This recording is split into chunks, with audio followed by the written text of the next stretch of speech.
Welcome to only Ramarajan YouTube channel. இன்னைக்கான வீடியோல எதை பத்தி பார்க்க போறோம் அப்படின்னா, ராமராஜன் நடிப்பில் வெளியான சாமனன் திரைப்படம் மோகன் நடிப்பில் வெளியான அற திரைப்படத்தை வசூல மிஞ்சிருச்சா? இந்த நியூஸ் நான் கேள்விப்பட்டேன். இதை பத்தி தான் பேச போறோம். நம்ம இன்னைக்கான வீடியோவில் போறதுக்கு முன்னாடி நான் போன வீடியோவில் சொல்லியிருந்தேன், அதிக பேர் லைக் பண்ண மாட்டேங்கிறீங்கன்னு சொல்லியிருந்தேன். நான் போன வீடியோக்கு நல்ல ஒரு வரவேற்பு கொடுத்துருந்தீங்க. நீ வரக்கூடிய வீடியோக்களுக்கு நல்ல வரவேற்பு கொடுத்தீங்க அப்படின்னா எல்லாருக்கும் ரீச் ஆகும்னு சொல்லலாம். மோகன் நடிப்பில் வெளியான அற திரைப்படம் போன வாரம் வெள்ளிக்கிழமை தான் வந்து ரிலீஸ் ஆயிருக்குன்னு சொல்லலாம். இந்த ஒரு திரைப்படத்தோட கதையை வந்து பார்த்தோம் அப்படின்னா, முஸ்லீமா மாதிரி எப்படி பழி வாங்குறாரு அப்படின்னு சொல்லிட்டு அந்த படத்தை வந்து காட்டியிருப்பாங்க. இந்த ஒரு கதை ரொம்ப ரொம்ப பழசுங்க, ஆதி காலத்து கதைன்னு சொல்லலாம். இந்த ஒரு கதையெல்லாம் பார்த்து பார்த்து மக்களே பூ போயிட்டாங்கன்னு சொல்லலாம்.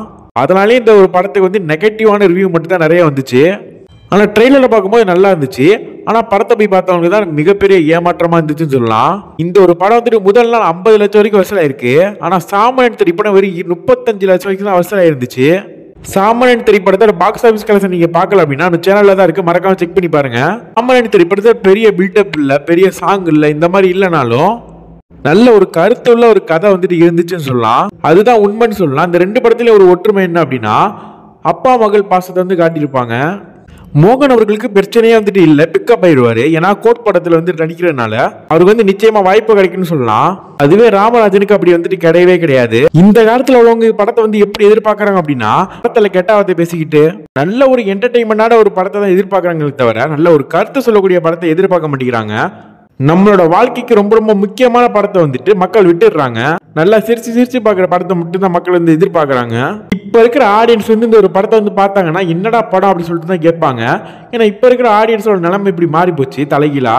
இதை பேசுறதா வீடியோ போட்டீங்கன்னு கேட்டீங்கன்னா ரொம்ப ரொம்ப முக்கியமான விஷயம். அதுக்காக தான் இந்த வீடியோவே போட்டது. போன வீடியோல சொல்லியிருந்தேன், இந்த ஒரு படத்தோட சேட்டலைட் ரைட்ஸ் வந்து யார் வாங்கியிருக்காங்கன்னு சொல்லிட்டு தெரியலன்னு சொல்லியிருப்பேன் அந்த வீடியோல. இப்போ அந்த ஒரு விஷயத்துக்கான இன்ட் வந்துட்டு கிடைச்சிருக்கு. யார் வாங்கியிருப்பாங்க அப்படின்னா கலைஞர் டிவி வாங்கியிருக்க அதிக வாய்ப்புகள் வந்துட்டு இருக்கு. போன வீடியோல விஜய் தமிழ் விஜய் டிவின்னு சொல்லிட்டு இருந்தேன், இப்போ கலைஞர் டிவின்னு ஆரம்பிச்சிட்டியா அப்படின்னு சொல்லிட்டு கேட்காதீங்க.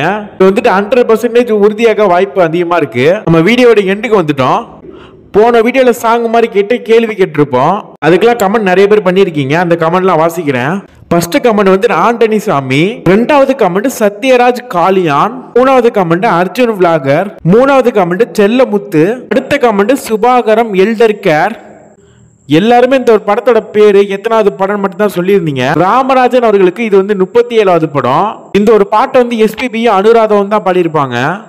நீ அடுத்த வாட்டி கமெண்ட் பண்ணும்போது உங்களோட பேரையும் சேர்த்து கமெண்ட் பண்ணுங்க. நம்ம சேனல் வந்துட்டு 500 சப்ஸ்கிரைபர் தொட போகுது. அதுக்கான ஸ்பெஷல் வீடியோ வேணுமா அப்படின்னு சொல்லிட்டு கமெண்ட் பாக்ஸ்ல இருந்து கமெண்ட் பண்ணுங்க. இனிமே உங்களை ஒரு நல்ல வீடியோல சந்திக்கிறேன். தேங்க்ஸ் ஃபார் வாட்சிங்.